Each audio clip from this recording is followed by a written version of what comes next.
it's very nice to be here.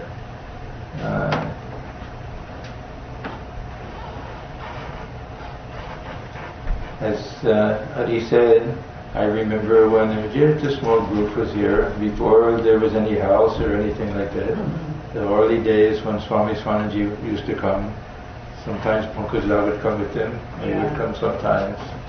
And I remember the meetings when we talked about starting a center and how it would be arranged and who would look after it and looking for a place and everything. So it was really a great occasion. Huh? It's 10th anniversary, very wonderful thing. Yeah. This topic of Gita is, of course, wonderful. This is one of the great pieces of literature, sacred literature of the world. In my spiritual life personally, it was one of the most important books, maybe the most important. I'll tell a little bit about my early days. When I took my first trip to India, this was in 1972, and I went to Delhi and I went into a bookstore, and the only book that I knew, the only name that I knew was Gita, Bhagavad Gita.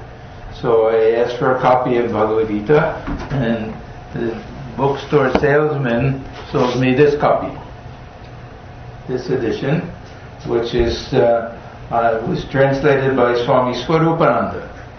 Do you know the story of Swami Swarupananda? Okay. He was a very brilliant young man who came to Swami Vivekananda after Swamiji had come back from the West and wanted to become a monk. And Swamiji recognized almost instantly that this was a very great asset to the order. There were very few monks at that time. It was all just the direct disciples, and he was given sannyasa practically overnight. There was no brahmacharya period or anything like that. And Swamiji sent him immediately to Mayavati to be the editor of the Prabhupada Bharata. And at that time, Captain Xavier and Mrs. Xavier were there, and they looked upon him as their very own son. They really loved him very much. If you go to Mayavati, you'll see there's a little hut that they had built for him once. He was out meditating on his own, and some lion, a tiger came, or leopard or something, and stared at him, and he stared back and went away. And after they heard about that, they said, "No, we'll build you a little place so you'll be protected." You can go there and visit that place now. And Swamiji put him in charge of training Sister Nivedita, teaching her Bengali, and also just in kind of the history of India, cultural things and everything, and also meditation. Swamiji trusted him so much that he told him to give Sister Nivedita some instructions in meditation. And the first thing he said to him, "I want you to translate Gita into English." So that was his first task. That was the first task that he was given. And as editor of Prabhupada Bharata, he would translate chapter at a time, and it would go into one of the editions of the Prabhupada Bharata. This was the magazine of the order. Originally it started in Madras, Chennai, and then it moved to Mayavati. And by the time he had finished the 18th chapter, he died. Yeah, very quickly, very young. Of course, very young. And I don't think he lived long enough to even see the finished book, all of it put together. So Swamiji knew somehow that he wouldn't live long. He gave him sannyas right away, that he had very important work to do, and that Swamiji felt that this was very important. He wanted him to do a very simple translation, very clear, very accurate, following mainly the teachings of Shankaracharya, but something very true to the original meaning of the text. So this was the first copy that I got. Now the important part was not so much the book, of course, when I read his Gita, I loved it, and every day I read it, and I've been reading it every day ever since. There are two books that I read from every day. One is the Gospel of Ramakrishna, Kathamrita in Bengali, and the other is Gita. This is a very good practice to do some chanting or reading of Gita every day, and also reading from the Gospel of Ramakrishna every day as part of the spiritual practice. This idea of swadhyaya. This is part of the austerity speech. Some daily study is very helpful. But the interesting thing was that the book jacket, on the inside there was a quotation from Swamiji that said, "This Gita is a bouquet of the choicest flowers of the Upanishads." Swami Vivekananda. So I didn't know who the Swami Vivekananda was, but some months later I was in Chennai, in Madras, and it was my 24th birthday, and I wanted to buy something for myself. So I went to a bookstore, and I looked around, and I had very little money in those days. So I wanted to find something not expensive, and I saw a little book that said Teaching of Swami Vivekananda, 5 rupees. So I remember the name, Swami Vivekananda, because I'd lost the book jacket, traveling and everything. I'd lost that, but somehow I remembered from that quotation that name, so I bought that book. And then everything, whole life changed because of that. So I trace everything back to this particular book, this translation by Swami Sthitaprajna. Now, tonight I want to just do some introductory things. We'll get to the Sthitaprajna section tomorrow and Sunday, but I want to talk a little bit about the importance of the Bhagavad Gita, how we understand it historically, what the role of it is in the development of what we can call modern Hinduism, how it played a very essential role in capturing the essential features of the Upanishads, but also how it, in some ways, is a very radical text. A very radical text. Now, I'll explain. One thing we have to understand is that the different traditions in India, when we try to be historical about them, we run into lots of problems and a lot of confusion. Take, for example, the Bhagavata Purana. The Bhagavata, some will say it's 5,000 years old. Now, why 5,000 years old? Because it represents the Shukadeva reciting these stories about Krishna to King Parikshit when he's on his deathbed. So how long ago that took place? So that would be a very ancient thing. On the other hand, very modern scholars will say that it's probably about 1200 AD. Now, what's their reasoning? Their reasoning is that nobody quotes from it. We don't find any reference to the Bhagavata, even by Ramanuja. Madhva maybe, I'm not sure. But so that means that either it was not important or it was written later. Now, how do we justify these? They're actually both true. These are very ancient traditions, very old traditions, but by the time they come into the form that we know them as, it may be a very recent thing. So the Puranas are very recent, the stories are very old. So this Radha Krishna episode, this could be equally as old as the Upanishadic tradition.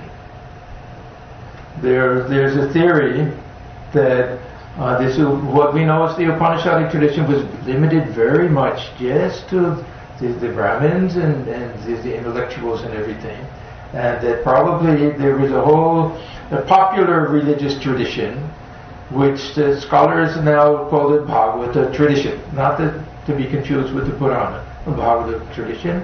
And these old stories of Radha Krishna and everything were very ancient. And these people, this was the local faith tradition, and they all knew these stories that come to us much later in the Bhagavata.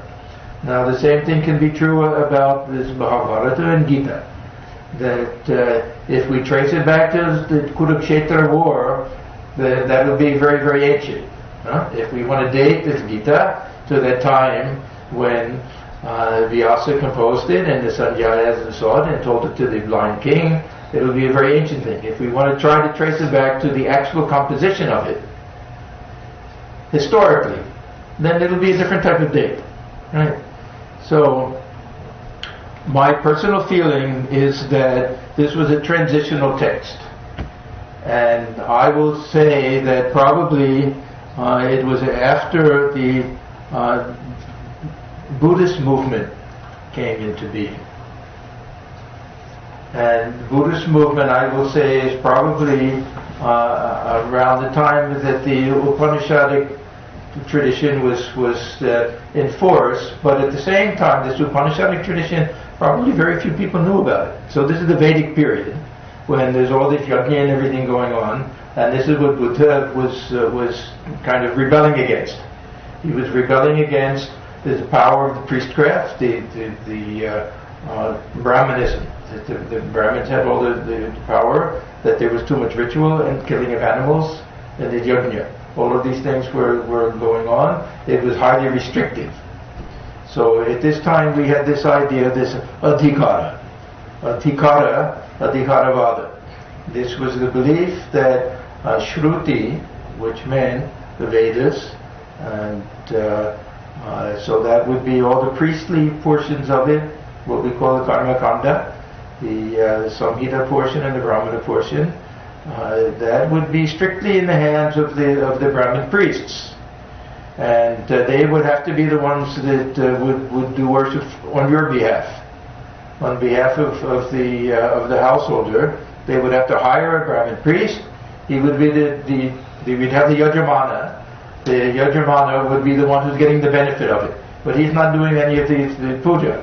The priest is doing it, but the householder is getting the benefit. So he's the Yajamana, and the other is the Purohit. He's doing so that all the power was in the hands of the priests at that time. And there was also so this was Adhikaravada. It meant that it was just these Brahmins that could do all this ritual on the one hand. On the other hand, the Brahmin boys, girls not allowed. Girls were not allowed according to the very orthodox. And non-Brahmins were not allowed to have access to Shruti. That meant to study the Upanishads. And the orthodox belief was that one cannot attain liberation unless one can hear these Tattvamasi, these Mahavakyas of the Upanishads, this highest truth, thou art that. So that meant that even liberation was withheld from the ordinary people. You can be good people, you can be reborn as a Brahmin, and a male Brahmin, yeah, and then you can study with some guru, and you can hear from his lips this Tattvamasi, thou art that, and you can get illumination. So all of this was what the Buddha was against. All of this is what Swami Vivekananda was against also. Swamiji was really Buddha, born again that way. Now, this Gita, either this was after the time of Buddha, or it wouldn't have been necessary for Buddha to have been born, because this accomplishes the same thing. The real purpose of all of what we call Smriti, you know this distinction, Shruti. Shruti is considered to be what they call apaurushaya, not composed by any human being. This is considered to be sacred because it's eternal, because those who uttered these Vedic hymns from the Samhita were either inspired to do it or they actually heard these. There's mantra drashta. This is the way they explain Rishi. They were seers. They saw these things. They didn't compose them. So these are considered to be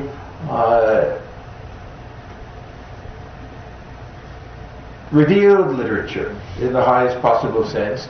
Now the Upanishads are also considered to be Shruti. These are considered to be infallible for a slightly different reason, because they represent the direct realization of these self-realized souls.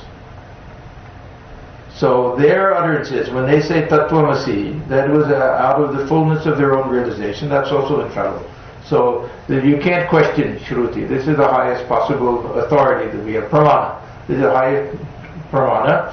This is Smriti, which will be the Puranas. This will be the Itihasa. Itihasa means these epic poems, Mahabharata and Ramayana mostly.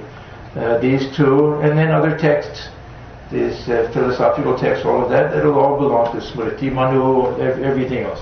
That'll belong to this secondary. If there's any conflict between the two, Shruti always wins. Now, this Gita comes along, and this belongs to Smriti. Now, what is the purpose of Smriti?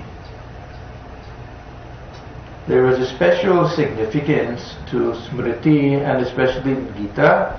These were meant for non-Brahmins, for householders, for to eliminate this adhikara, this adhikaravada, this idea that only a certain class of people could study the scriptures, could have access to them, and could have liberation. So that's why I say it's a radical text. In this Gita, we read that even an outcast, men, women equally, all castes, everybody can attain to devotion, can attain to liberation. So this is very radical from that point of view. But the purpose of the Smriti, is to allow those who were not allowed to get these teachings of the Upanishads, to allow them to have access to the same truth. So there was no restriction.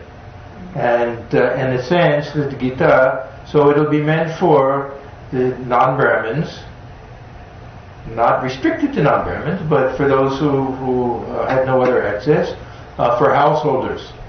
So this distinction between the sannyasin and the householder, this Gita again is very, very radical, because the sannyasin also represented a very high position at that time. What does the Gita say? Who was the real sannyasin? Does anybody know? Chapter 6, verse 1. Gives his mind. Huh? One who gives his mind to love. One who renounces the fruits of action. Huh? That performs all action without any attachment. And not one who simply gives up ritual and gives up fire. So this and Nishkriya. So that meant the sannyasin. The sannyasin doesn't have to keep the sacred fire. That's for the householder. The sannyasin doesn't have any duties to do. So it's redefining sannyasa.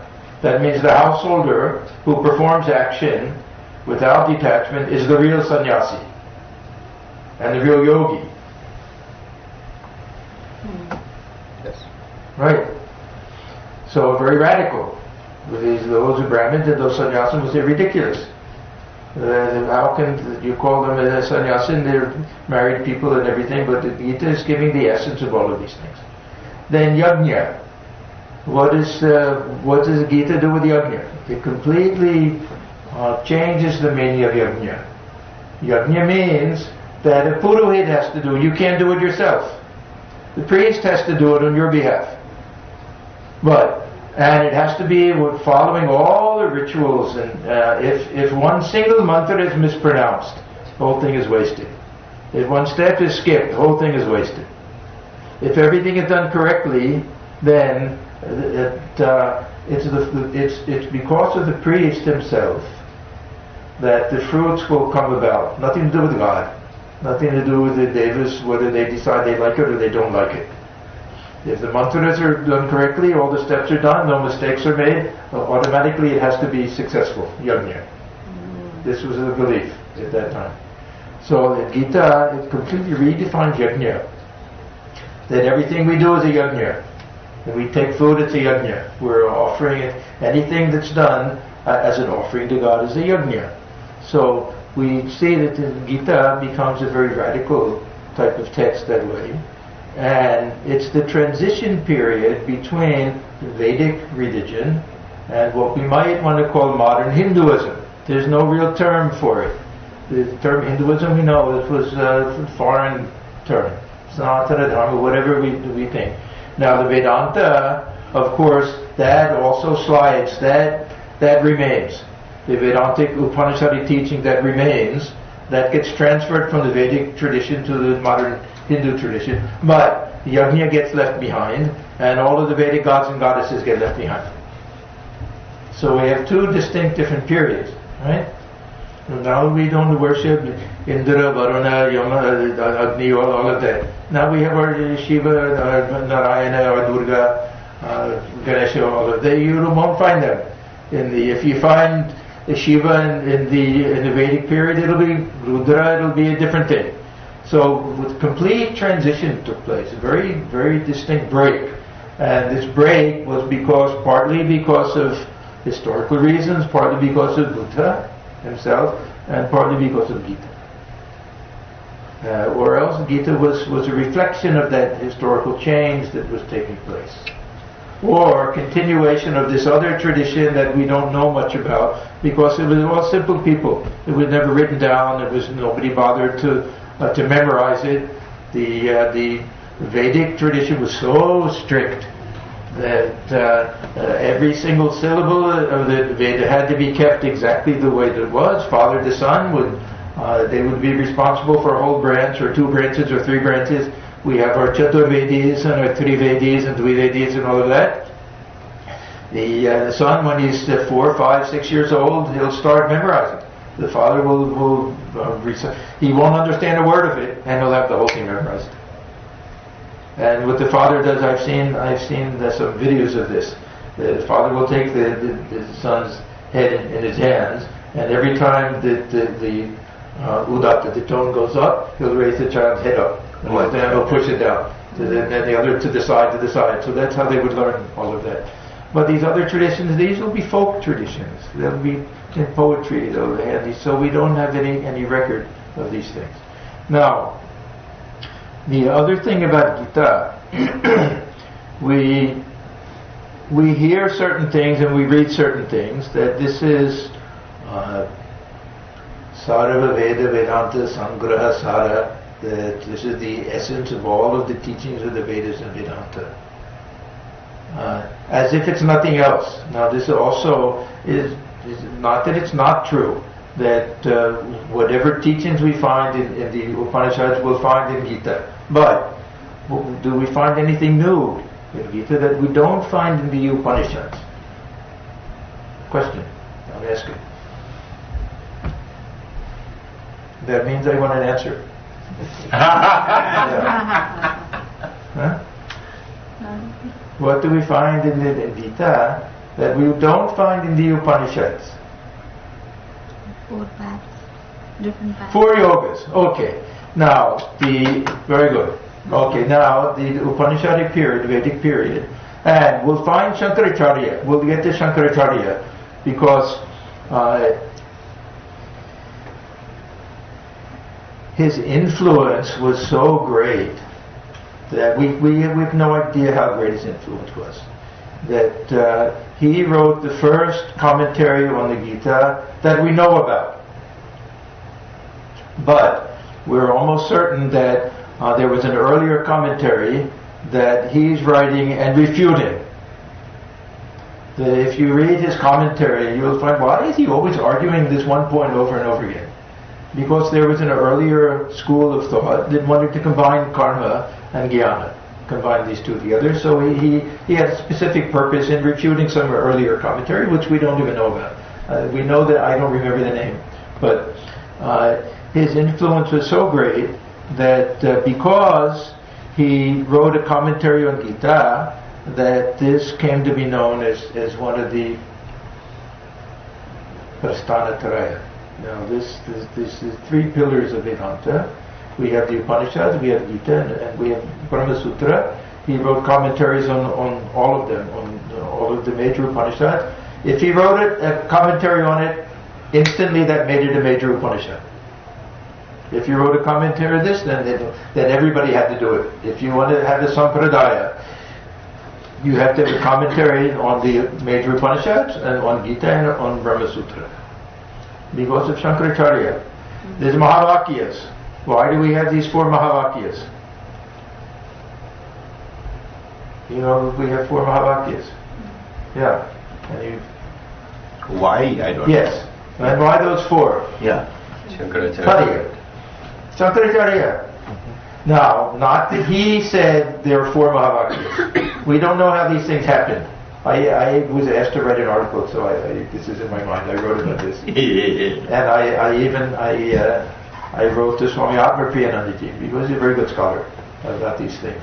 This Mahavakyas. He said no one knows exactly, but we know that he chose four different Vakyas, we can say, four different sayings or small, not even full sentences from Upanishads belonging to the four different Vedas, and he made one a motto for each of the four Sampradayas that he started, the four mutts.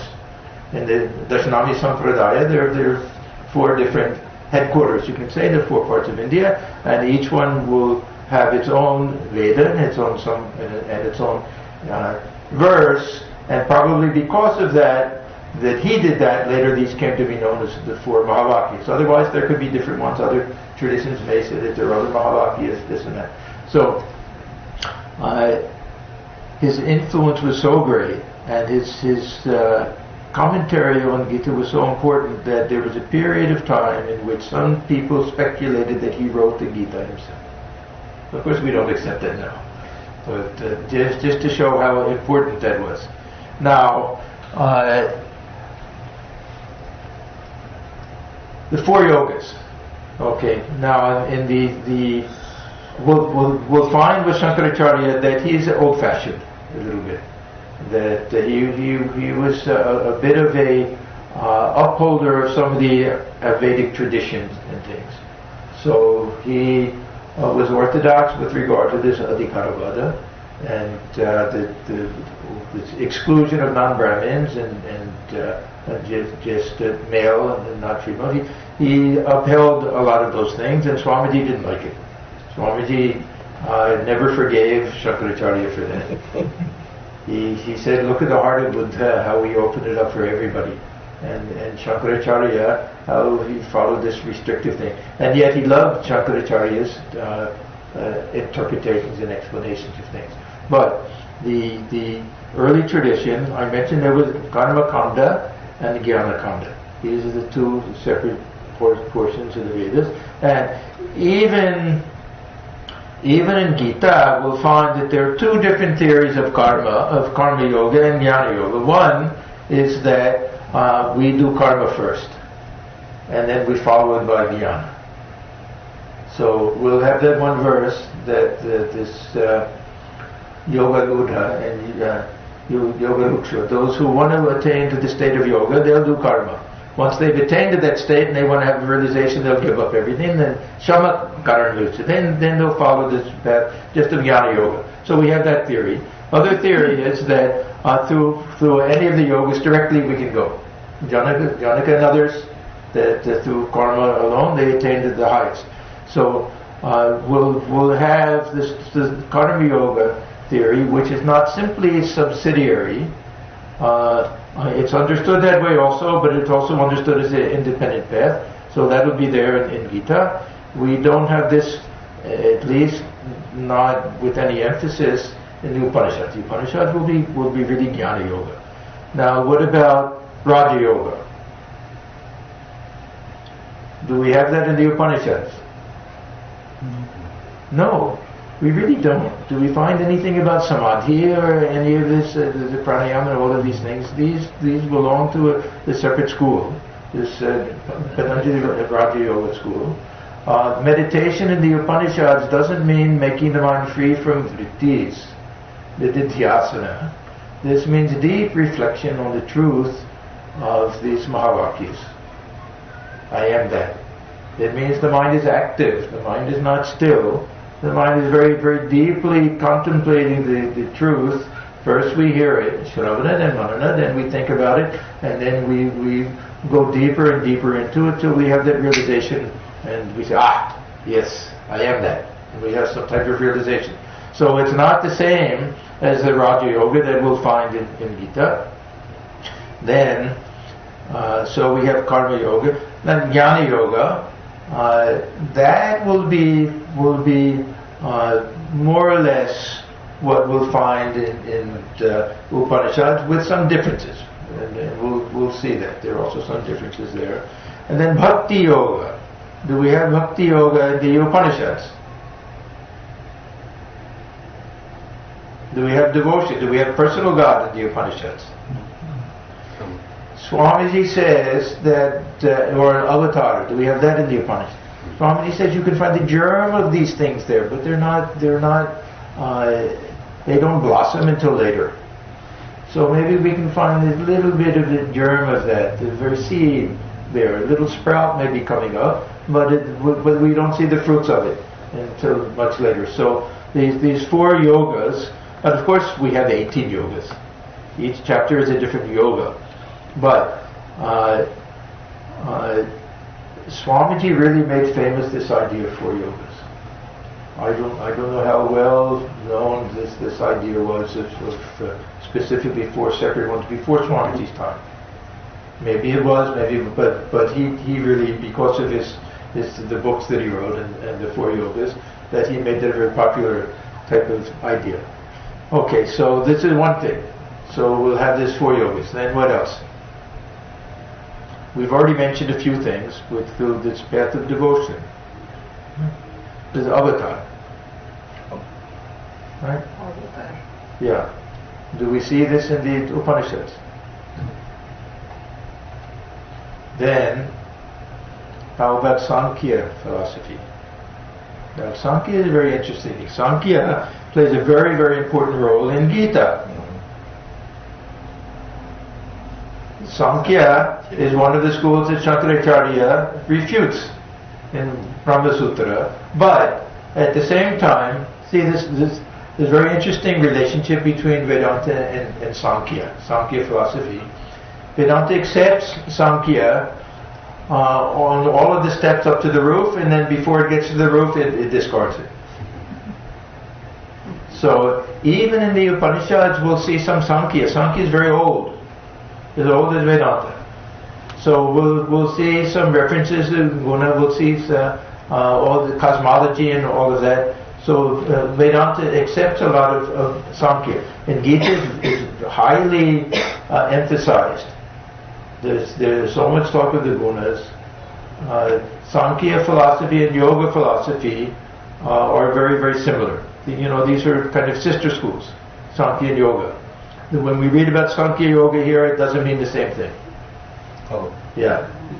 Sankhya Yoga, Paratak, they will say that there's a distinction. Those who say there's a distinction don't really. Sankhya and Yoga. Sankhya means the philosophy and Yoga means the practice in Gita. It doesn't mean the school of Sankhya and the school of Yoga. But in terms of the 2 schools, the Yoga school accepts the metaphysics of Sankhya. That means it's not really a non-dualistic school. They're both dualistic in that sense. Everybody knows? Yeah. Maharaj, Yeah. Since you are mentioning Sankhya so much, some novice like me who only knows that Sankhya is this business of non-active Brahman and then this active Prakriti, Purusha and Prakriti, whatever. Not Brahman. Brahman is a different language. So if you could say us in 3 words. Yeah. Sankhya basically will have 2 categories. One is called Purusha and the other is called Prakriti. So we'll see the language. We'll see that Gita uses different languages in different chapters. Say chapter 15, it will all be there's a Purusha and everything.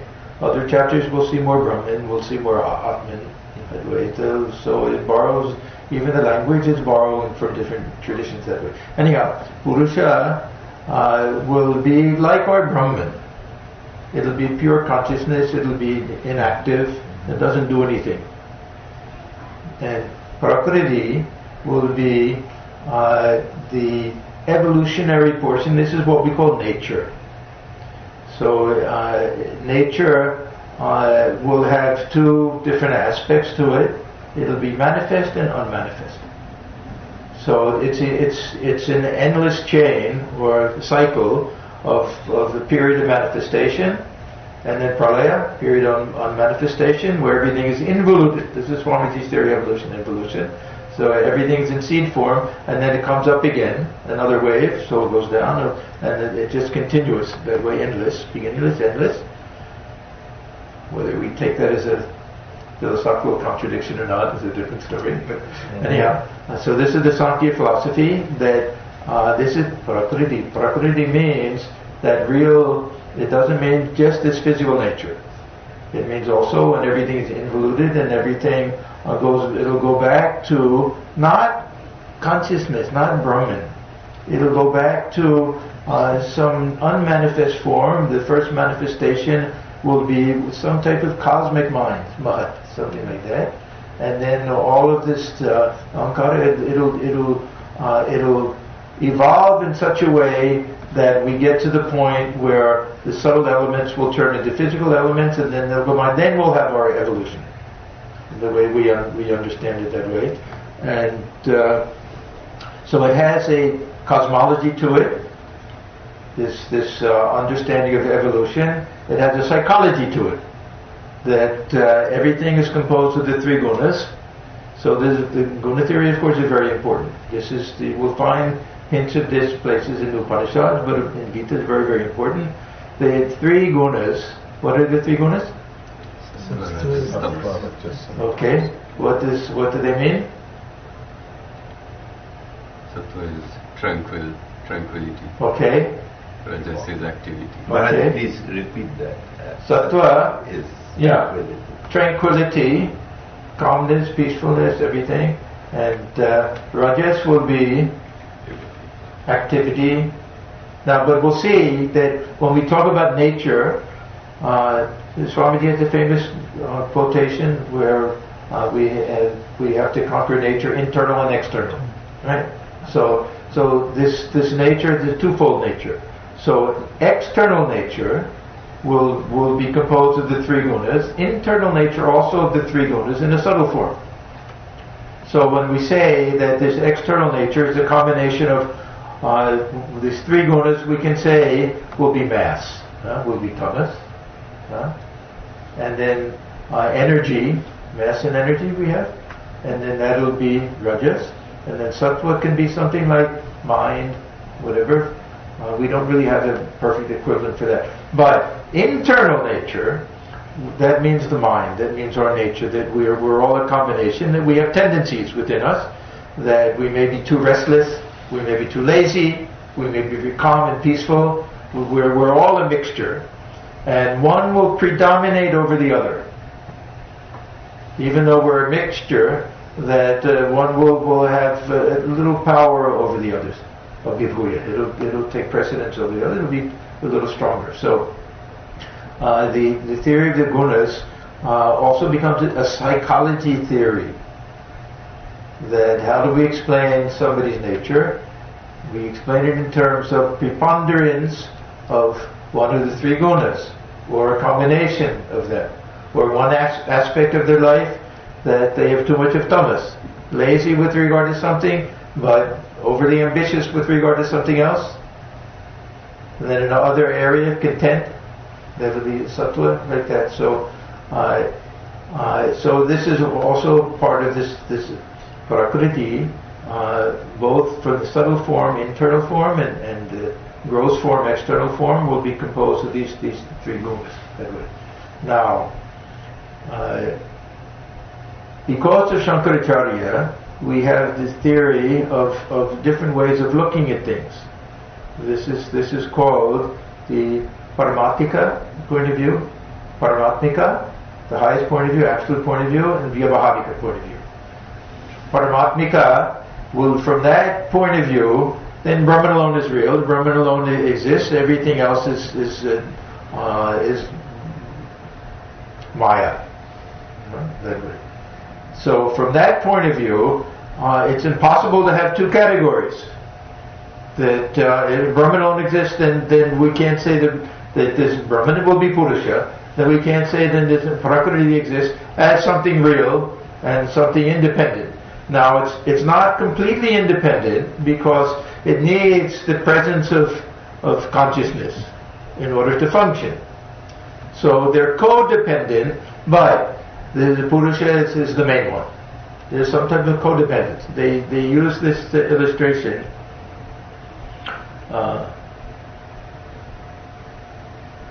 Andha Pangu Nyaya.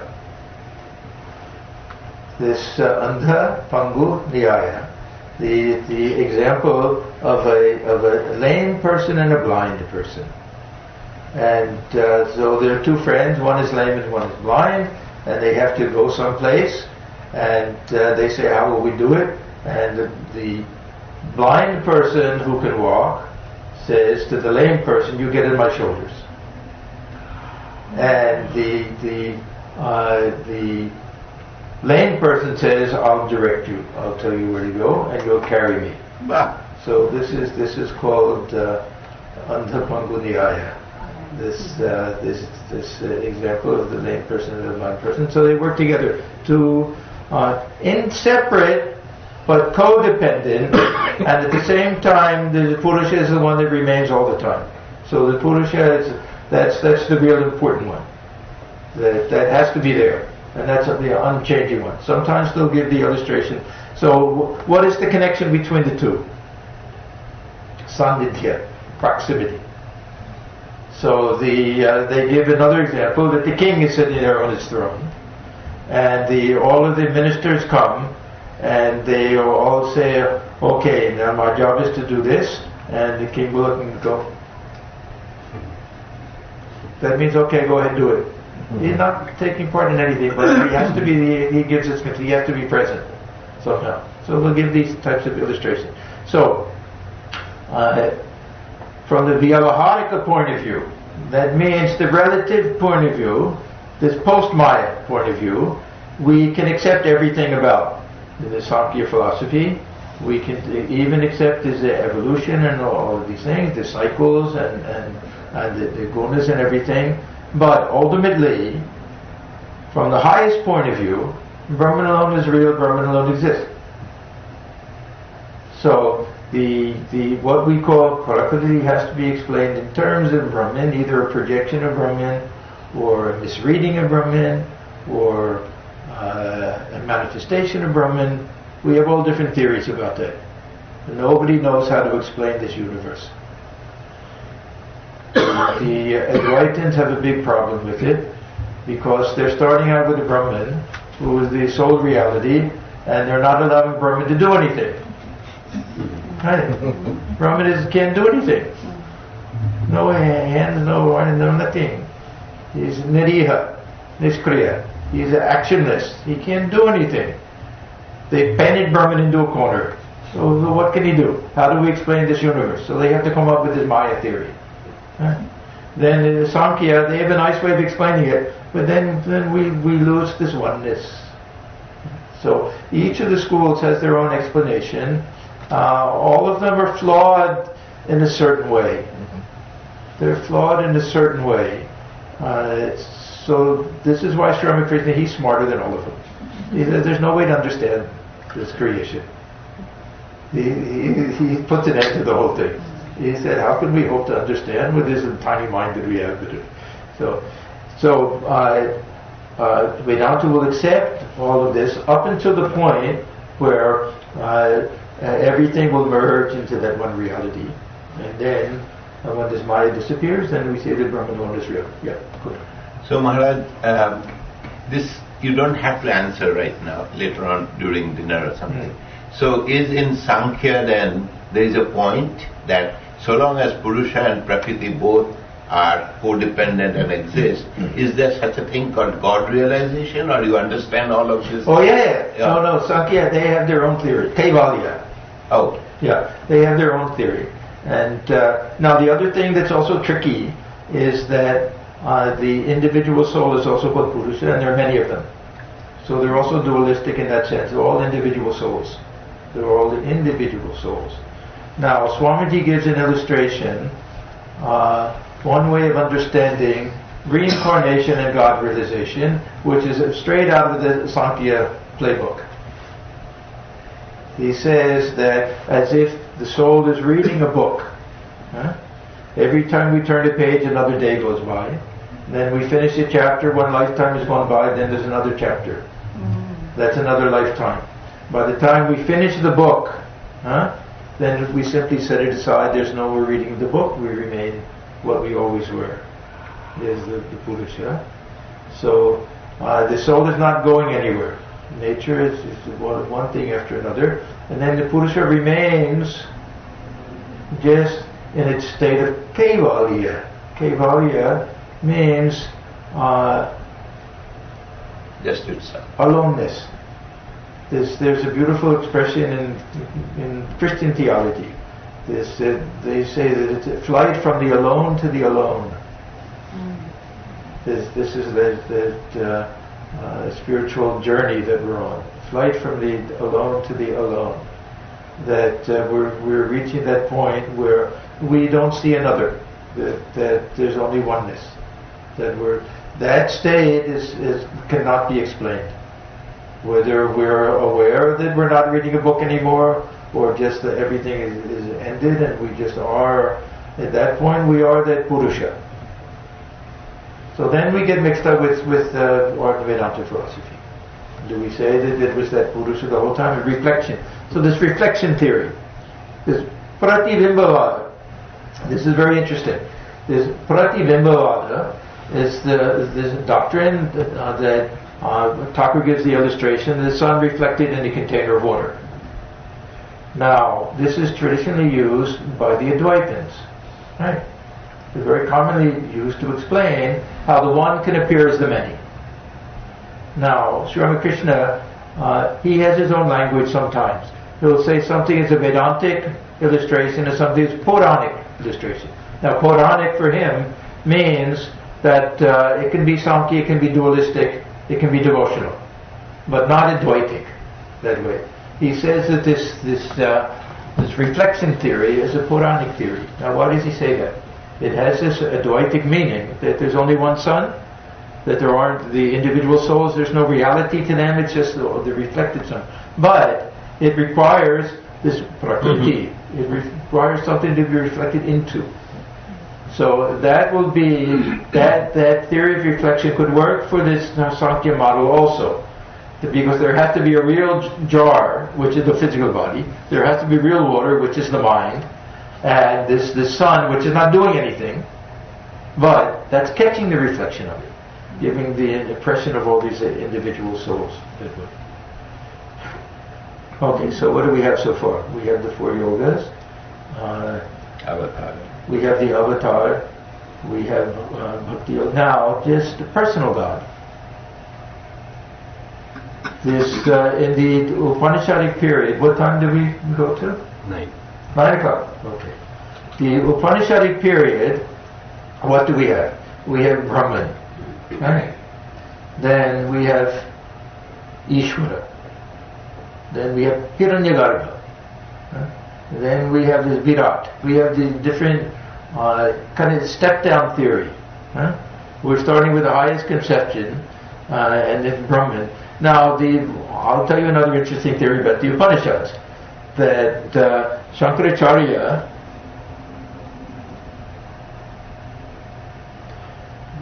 bases his philosophy almost entirely on what he calls, or what we call, the Mahavakyas. And the Upanishads contain quite a bit of what we would call a realistic theory of creation. And we do not find in the Upanishads this concept of mithya. That this jagat mithya, that this world is an illusion, or this world is false. We don't find that. We don't find, except in the very late Upanishad, Shweta Upanishad, is Maya. Otherwise we don't find Maya, concept of Maya. It'll be in some of the early hymns. There it means magic, something like that.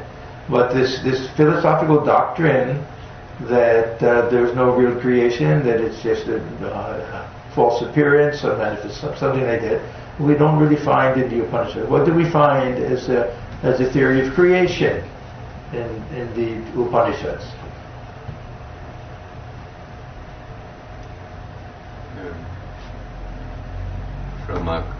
From Brahman came Akasha. Okay, now we have the Buddhya Upanishad, we have Taittiriya Upanishad with almost the same story, that Brahman, and it's highly allegorical. Now, this is another thing.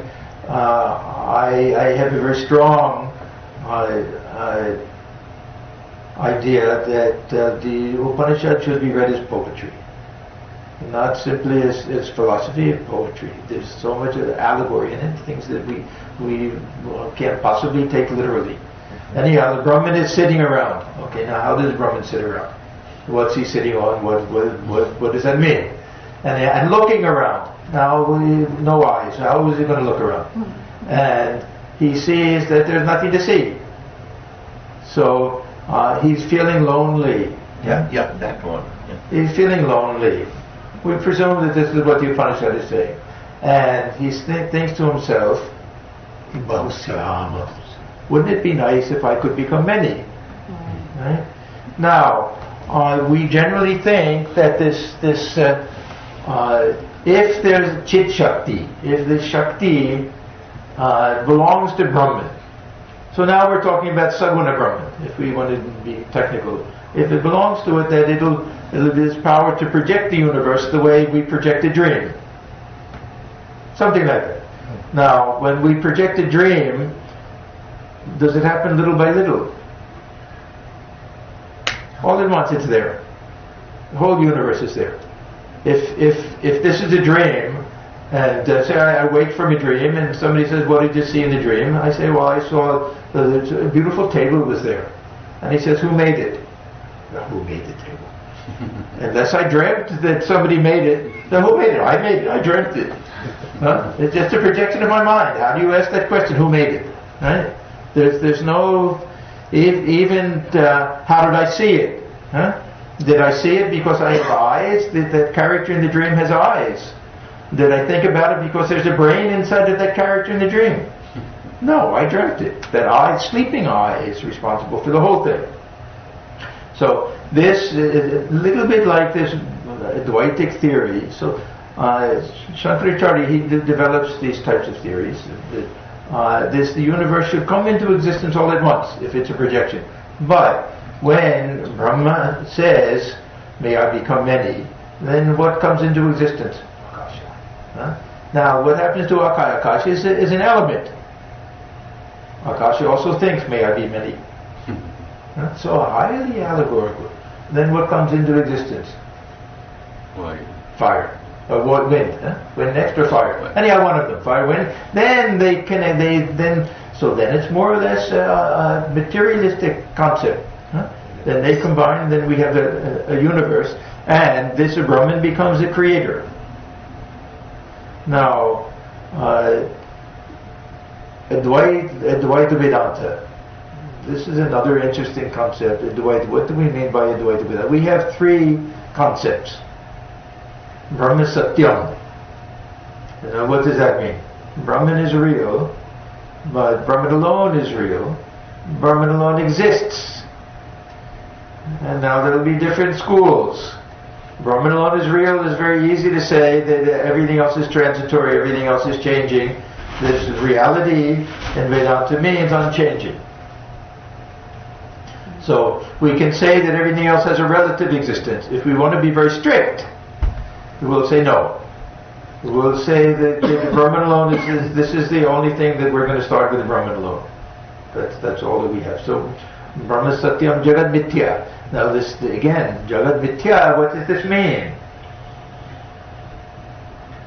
When we read the Gospel of Sri Ramakrishna, in almost every case, unless Thakur is referring specifically to this Jnana Yoga, If he's talking to somebody who's a jnani, he may mention this Brahman Mithya, but if he's giving his own opinion, he'll replace Mithya with Anitya. You'll see it almost everywhere. Anitya. So that means that the unreality of this world is not that it's an illusion, not that it's a projection of our own mind or anything like that. It's that it's fleeting. It's going by. That you can't grab hold of it. We can't stop time. It'll be gone. It's just going fast, floating by like a river. And so that's the Vityata, that's the falseness of the world for Sri Ramakrishna, which everyone can accept. A ranked materialist can accept that. I can say that yes, I believe that this everything in here is real, that there are actual atoms in there, that it's a process of evolution, somebody made everything. I can believe it, all of that 100%, at the same time say, this is just floating, it's like a dream, it's floating by day after day. Where is yesterday? It's gone. This whole life, I'll look back, the whole thing is gone. I'll say, where did it go? How much time did it take? This question of time is very interesting. Those of us who are old people. So I look back and say, how long did it take for these past 70 years to go by? Mm-hmm. How long did it take? Just like that.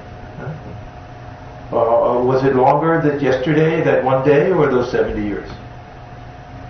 Yes, just goes by like that.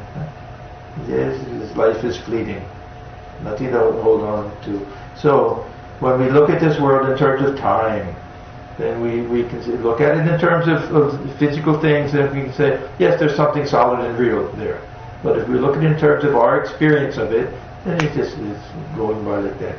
So that's for Sri Ramakrishna Anitya. But this Mithya, for some of the schools of Advaita, will be taken literally. That in this state of realization, this universe will disappear. Now, it's true that when we go into samadhi, then of course it's all gone. But is it gone for everybody else? That's a different story. You go into samadhi and this universe disappears, I realize Brahman alone is real. Do all of you cease to exist? Of course, I can't say, I don't know. But I'm assuming not, right? If I thought that were the case, I wouldn't bother talking to anybody. If you're just all existing in my dream, and that I wake up from it, you're all gone. Then why waste my time? So, very few people in this world really have this belief of the unreality of the world in a very strong sense.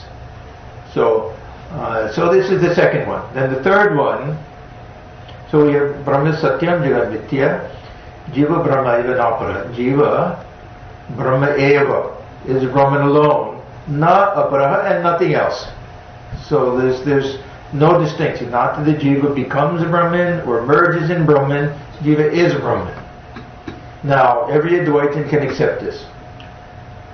The first one, Brahman alone is real. Everyone can accept that if we take that as meaning one permanent, unchanging reality. This third one, every Advaitin will accept that ultimately this Sun is the only real source. That's the real consciousness itself. And that this reflected consciousness, when that water dries up, that'll disappear, and then it'll just be the sun. That can be accepted. There can be schools of or those who are Advaitins, that are non-dualists, that have a more realistic viewpoint of this world. And this is why we can say that Sri Ramakrishna himself accepted the reality of this universe, because he accepted Shakti as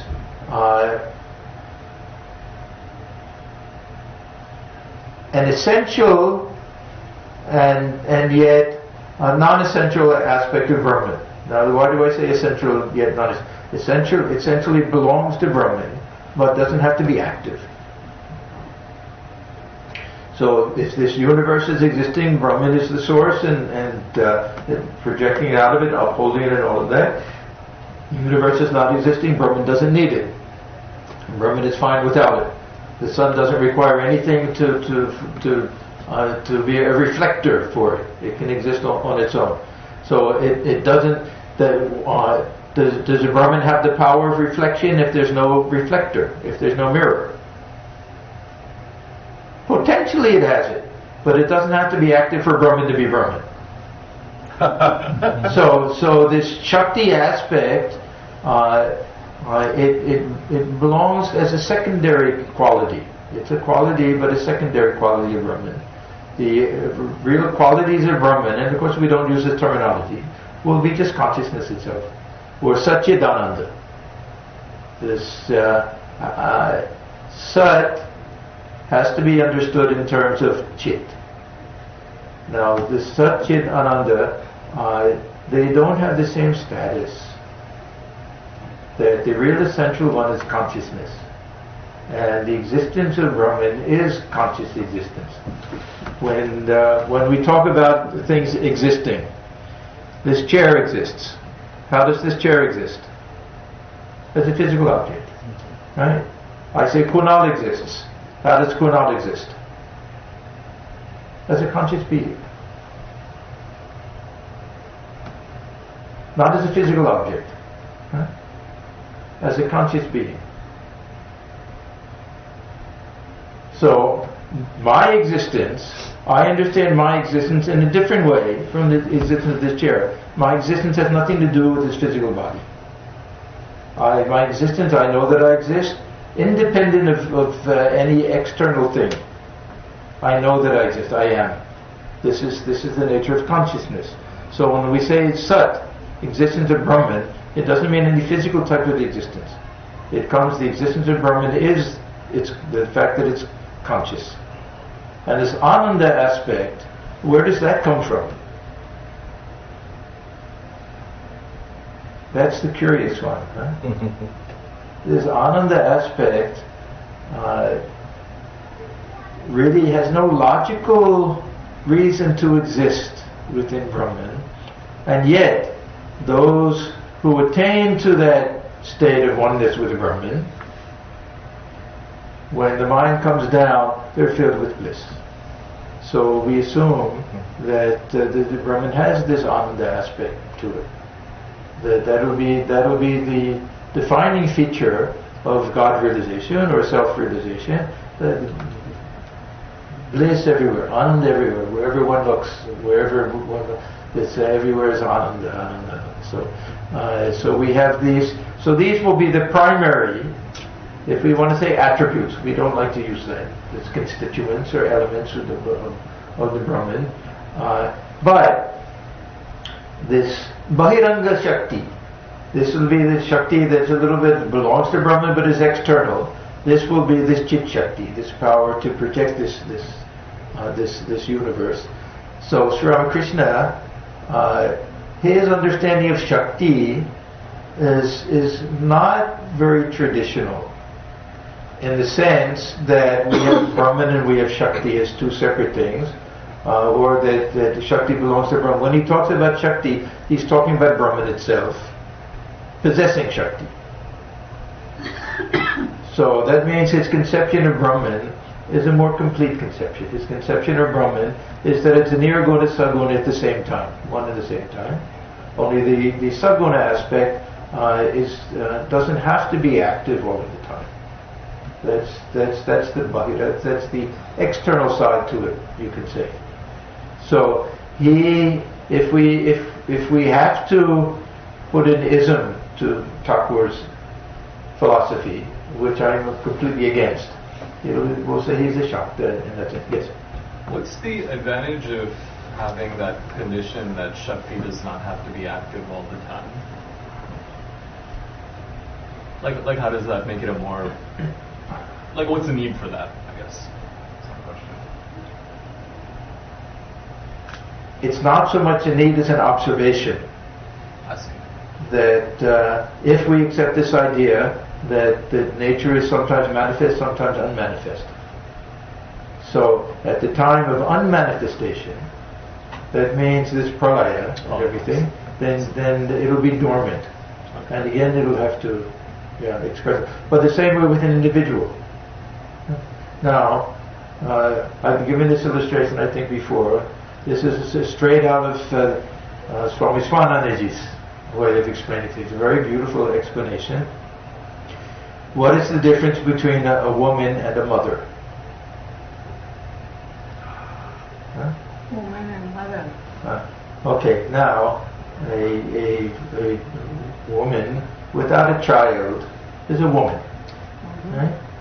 A woman who gives birth to a child is a mother and a woman. Is she any less a woman because now she's a mother? So that woman aspect is the essential aspect. That will be there throughout. The mother aspect will only be there when the Shakti is active. Right? So that's the essential aspect and the secondary aspect. So for Sri Ramakrishna, he can accept the fact that the individual soul is one with the Supreme, that this ego sense is what makes us feel separation. That's simply lying on the surface of the ocean. He can accept that Advaitic position with regard to the real nature of the self, and at the same time he can have a more realistic understanding of this universe. That if the universe is the result of Shakti, and that this Shakti belongs to Brahman, so that he's giving some more reality to the Saguna Brahman, then this universe is real, because of the manifestation of that. This Swami Turiyananda, who was considered to be the great Advaitin in our order, he's supposed to have said on his deathbed, Brahma Satyam Jagat Satyam. Oma. Yeah. Brahman is real, this world is real. And Sri Ramakrishna, he had such a brilliant way of harmonizing these teachings. He said, yes, this world is unreal before the realization of God.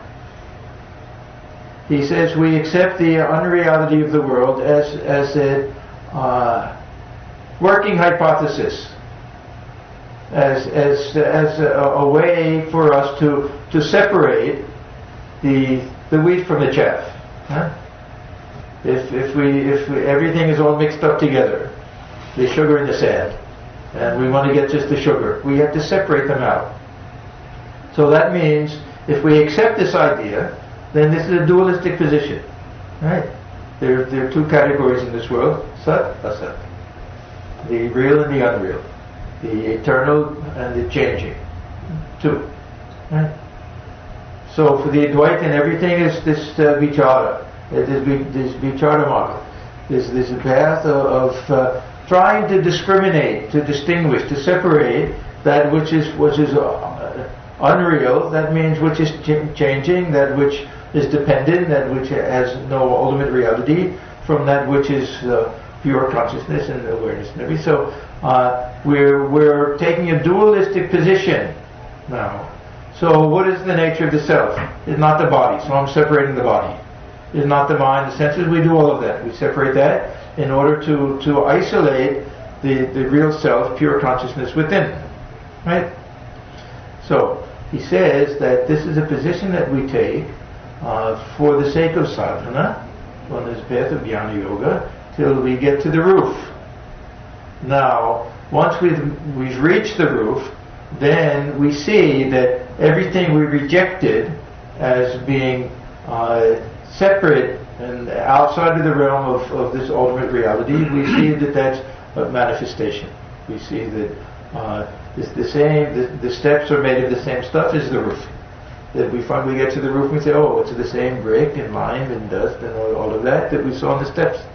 So he says that the higher position is to see everything as a manifestation of Brahman. Now, what does this say? This says in the beginning, if we see a snake, and somebody says, no, it's a rope. Now, are there two separate things? We're discriminating between the snake and the rope. There's only one. And we understand that the whole time we thought we were seeing a snake, we were seeing the rope. So Swamiji says we're seeing nothing but God even now, only we don't know it. So for Sri Ramakrishna, Shankaracharya's position that this world is false has a role to play, but it's not the highest truth. That'll get us to the state of jnana, where we get to the roof and we see that there's ultimate reality, that everything else disappears at that time. But the vijnana is a higher state, where we come down and then we see that all along we've been seeing nothing but Brahman itself. What else can it be? If Brahman alone is that ultimate reality, then everything has to be at least traced back to Brahman. Now there's a distinction between saying I am Brahman and saying this universe is Brahman. They're not the same thing, these two statements. They're very, very different statements. I am Brahman is literally true. That if we say this Sarvam Kalvidam Brahman, this whole universe is Brahman, it's not in the same sense as Aham Brahmasmi. There are two different senses. That one is a manifestation and the other is actual presence. Now, if we think of a dream, the dream analogy is very helpful. We have somebody who is sleeping. So there has to be a sleeper. Sleeping. That means there's nothing going on. Just this pure empty consciousness. That'll be Brahman. Nirguna Brahman. Right? Now, this sleeper, is he different or is he the same as the dreamer? Are they two different people? No. The sleeper and the dreamer are one and the same. The dreamer is not a manifestation of the sleeper. He's not an extension. He's not a projection. The same. Well, the dreamer. Does he decide to have a dream? No. It just comes. So this Brahman itself doesn't have to be creator that way. To let me create this world and everything. It'll just emerge out of it. So this Brahman, the sleeper, becomes Ishvara. They're one and the same. Doesn't become. We'll call him. Once there's a dream, then we'll have a dreamer. Just as once there's a universe, we have a creator. No universe, no creator. But the universe disappears. The creator doesn't disappear. He remains as Brahman. So we have Brahman as the sleeper. We have Ishvara as the dreamer. Now we have this universe, this projected universe. Now the character within the dream, is he a projection of this Brahman, of the sleeper, or is he the same? Projection. Same. When I wake up, do I say I projected this character? No, I did it. You know what I saw in my dream this night? Same I. The same I. But the objects in the dream are a projection. They're a projection. But the sense of self-identity will be the same. Sleeper, dreamer, and actor will be the same. The same I. So that's the presence of Brahman within, God dwelling within as the real self, but everything else will be a secondary projection of Brahman that way. So that's why Sri Ramakrishna will use the language sometimes as Chidkana. It's not exactly Chit that we're saying that everything is consciousness. We'll see everything is kind of a congealed form of consciousness. You know, if you look at a cloud, how is a cloud different from the sky? Same molecules, same moisture. Just some areas it seems to congeal and everything, and from a distance give the appearance of something solid. But it's really not. You fly through it, you understand. There's nothing really there. So Chidghana, somehow consciousness takes the form of this universe. So when we get to the Gita, we don't find any of this. This world is illusion or false or Maya, anything like that. We'll get verses that we'll call as Maya, identified with the three gunas, even. Huh? That Yesha Daila Gunamai, this Mama Maya Dritya, this Maya is composed of the three gunas. They're very hard to go across. And then those who take shelter with me, which means Divine Mother, that from that point of view, they can cross over this Maya. So the Maya is given a more realistic type of interpretation. So we'll find that we'll have this concept of this Atman as being perfectly pure. We have this idea that there's only one self. Ekatmavada, that there's only one self. Not specifically mentioned, but this Atman is seen, and even this oneness of Atman and Brahman, that won't be specifically mentioned. But we'll have that idea, that Brahma Bhuya, that we can become, that we can realize our oneness with Brahman. So that oneness is there. The main teachings of the Upanishads are to be found here, plus so many other things. This devotional school, this Sankhya idea, this creation idea, the avatar. And this avatar idea is not the same as the Puranic avatar idea. This is where we have these 10 different avatars, and that this idea here is that in every age, according to the need of the age, and according to the preponderance of adharma, that would be the key, then the avatar will come. The Lord will embody himself somehow and come. And there's so many other teachings that we get with regard to this idea of free will. There's another very big topic that we won't get into right now. But to what extent are we conditioned to act in a way according to our own nature? It's a very beautiful topic. To what extent can we change ourselves? The theory of karma is very important here. We'll find that the theory of different castes will be here. There's so many different things that will be found in this Gita. But the Gita really is the closest thing that we have to the embodiment of the teachings of Sri Ramakrishna. And I'll tell you a very beautiful statement that was made by Swami Parmeshananda. Says he was highly revered sadhu of our order, disciple of Holy Mother. And half jokingly he said, the best translation of Gita in Bengali, do you know what it is? Kotamrit. The Gospel of Sri Ramakrishna. So we'll find that and Thakur was very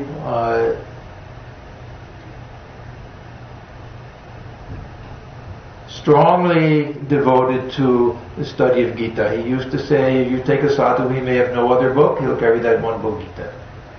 So and in our order, of course, the Swami Parmeshananda especially, he wanted people to memorize it. He was very, I have a bad memory, I don't bother too much with memorization, but so many people memorize the entire thing. The Sthitaprajna section that we'll start tomorrow with. I memorized that at one time, then I forgot. Unless you do it every day, it's very easy to forget these things. But I love that section. It's a very, very important section. One thing we find that's especially important in Gita is that Arjuna, for our sake, very often will say, okay, now you've told me about these teachings, what does it look like? So we will have several different places where Sri Krishna will give a description of somebody who has realized that. So we have it, we'll say with the three gunas, that Sri Krishna is talking about this gunatita state, going beyond the three gunas. So Arjuna says, well, what is one like who has transcended the three gunas? And then we'll get a long description. Then in chapter 12, Arjuna doesn't ask, but Sri Krishna himself says, you want to know what a real bhakta looks like? This is the description of a real bhakta. So we'll find in chapter 2 that Sri Krishna will give a whole long thing about how one realizes the true nature of the self, is unborn and undying and everything, and how one controls the mind. All this. So then Arjuna says, okay, what does this person look like? How does he behave? How does he walk? How does he talk? All of these things. And then we get this whole description of the Sthitaprajna. So we'll start with that tomorrow. Anyone like to add anything or ask anything? I'd like to have one question. Yeah. A microphone. No. Oh, I can just repeat it. Yeah. Okay, you will repeat it. Okay. In terms of the gunas, Yeah. I mean, we are a combination of gunas, but do the gunas predominate one time over the other? Like, at a certain point in time, they are more sattvic, even though there is one predominant part of guna. Are they kind of fluid or are they kind of fixed? These gunas are very tricky fellows. Yeah. That depending on the individual, some people are very consistent people. You can always know exactly how they react to things, and there are other people who are highly inconsistent. So one day they're in a good mood, next day they're in a bad mood. So how do we explain it?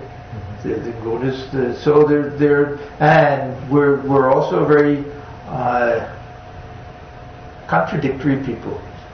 So in one phase of our life we can be very, very intelligent. Another phase we can be complete idiots.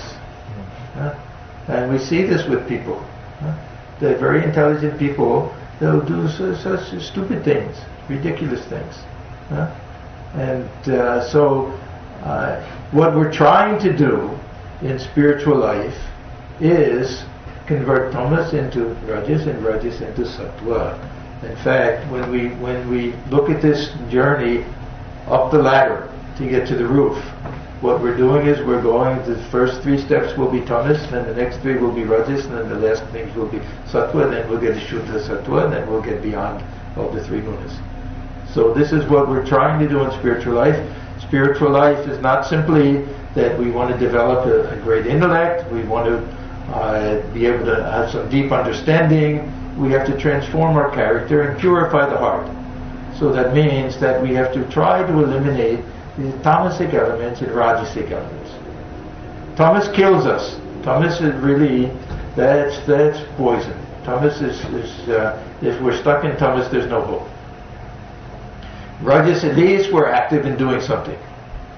So what we're hoping for now is a combination of sattva and rajas, so that we can be active in everything and let that rajas be directed towards something sattvic.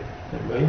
So this process of transformation and purification is really one of trying to eliminate tamas and sattva, tamas and rajas, and becoming sattvic people. That we shouldn't even think about going beyond the 3 gunas until we reach the sattva. Right now, our attempt should be to develop all of these sattvic qualities. And this Sthitaprajna section will also help us with that.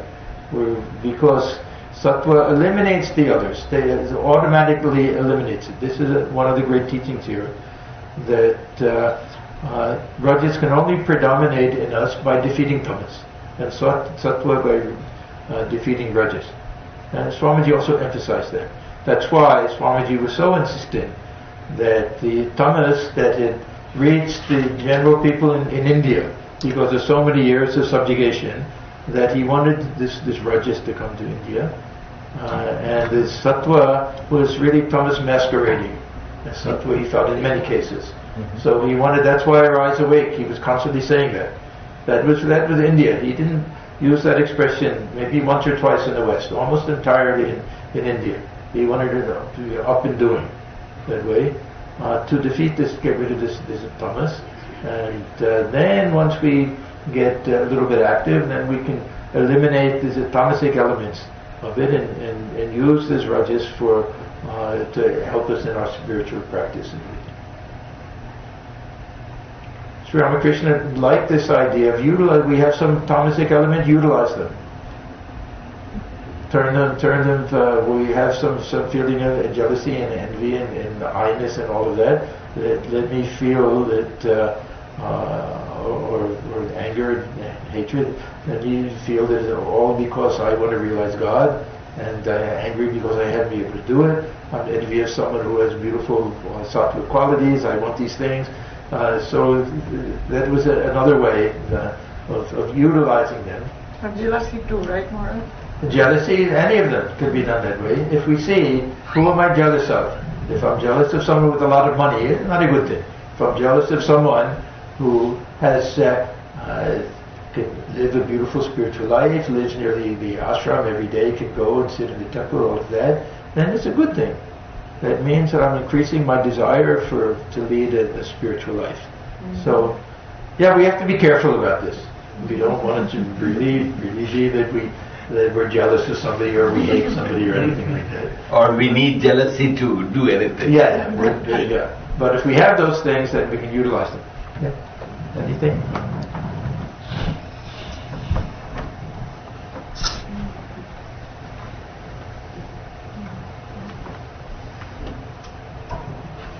Maharaj, I have several questions, but I will just ask one for now. Only because you mentioned that as Ramakrishna did that, like you said, sort the sugar and the sand, and eventually you will realize, I'm just making words for, he didn't say that, eventually you will realize that the sugar and the sand is the same stuff.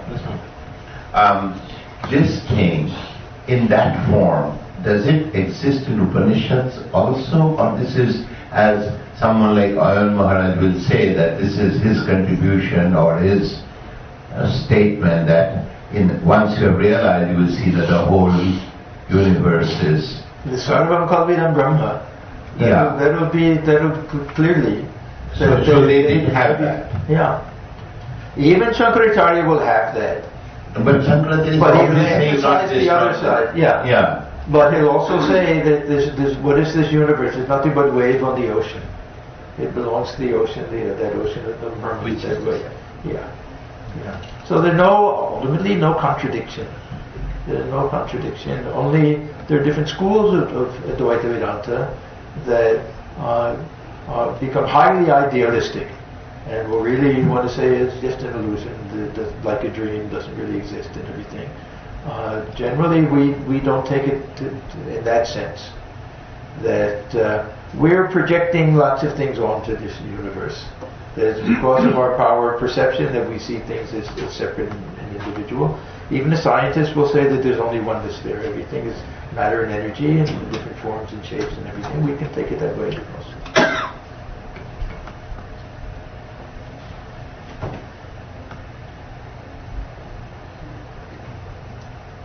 You said, number 2, you said it's the period of Gita could be somewhere after Buddhism or around that time, because clearly it is in some ways, at least in the Shankara's way of seeing it, it looks like he's contradicting some other views, or like you said, it was becoming more exclusive for the Brahmins and so on.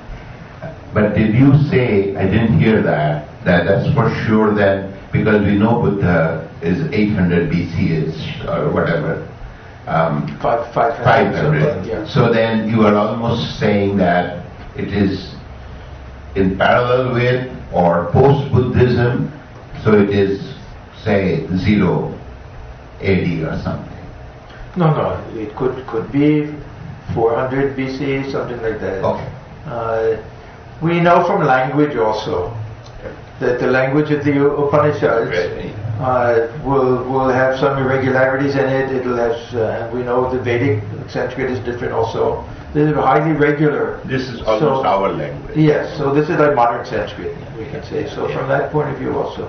Of course, many people feel that this really deserves some independent status from Mahabharata, that this was just added on afterwards or something that was not part of the original Mahabharata because it's so special.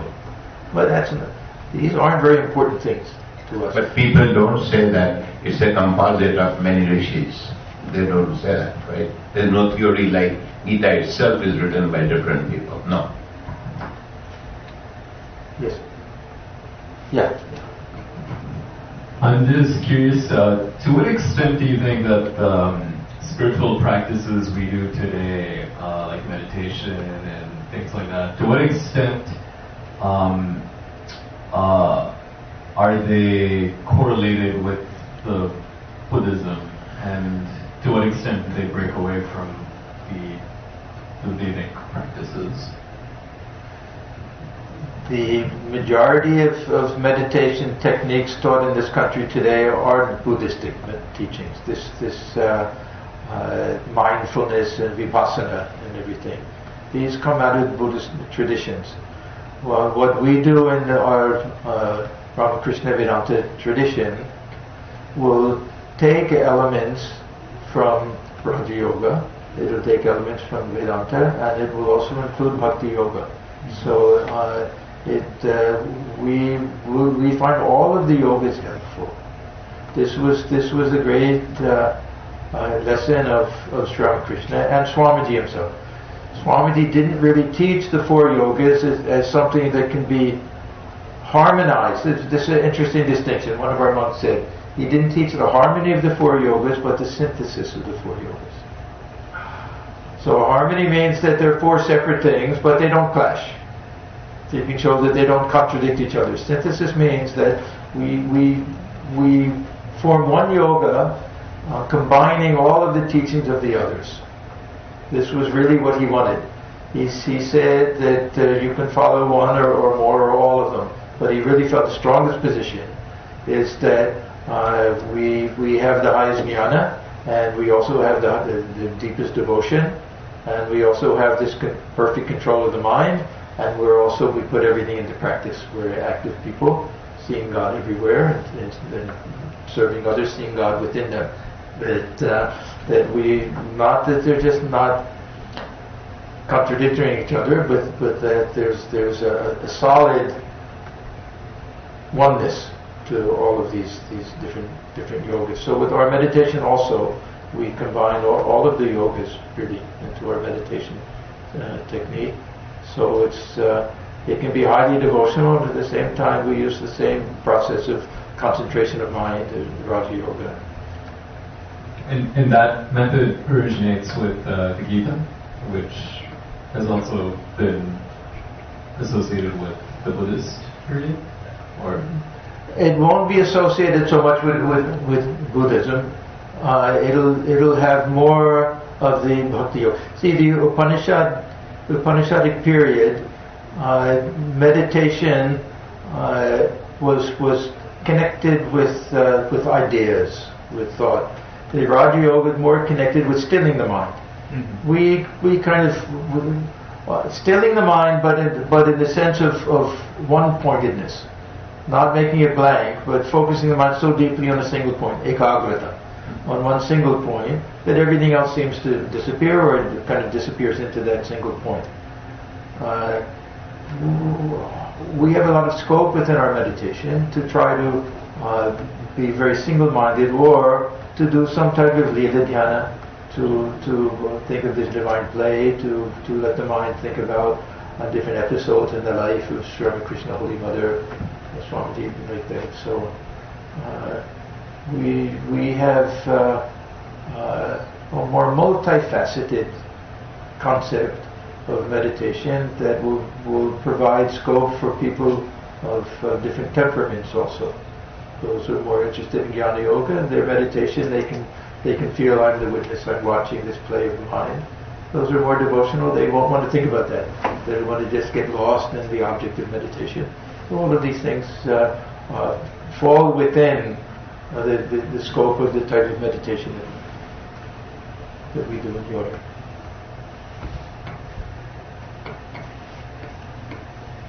Maharaj, this is not a question.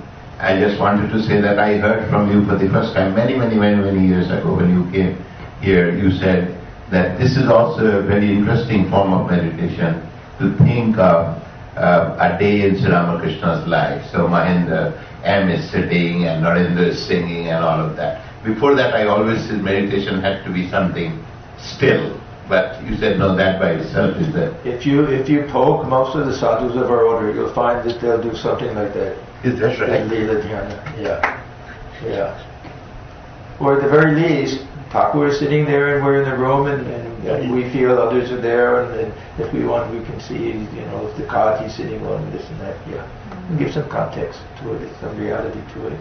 We feel that we're there with him. Yeah. Anything that we can do to make us feel that the living presence is there, we're face to face with it. Maharaj, earlier when you were talking about Satchitananda, and you posed a question at where does the Ananda come from? Yes. Okay, his name is Anand, by the way. Could it be explained in the terms that since there is no second, like duality is the cause of dukkha, because the duality doesn't exist, that's why it is Ananda? Yes. But still we have to, we take that in the sense of the individual experiencing it, not so much of Brahman itself.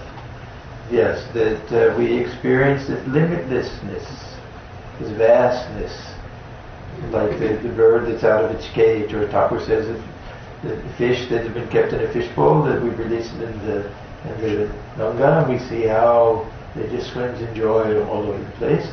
That, we realized our infinite nature, nothing is binding us, there's no second person to be afraid of, that we're one with everything, and of course it'll be a blissful, joyful experience.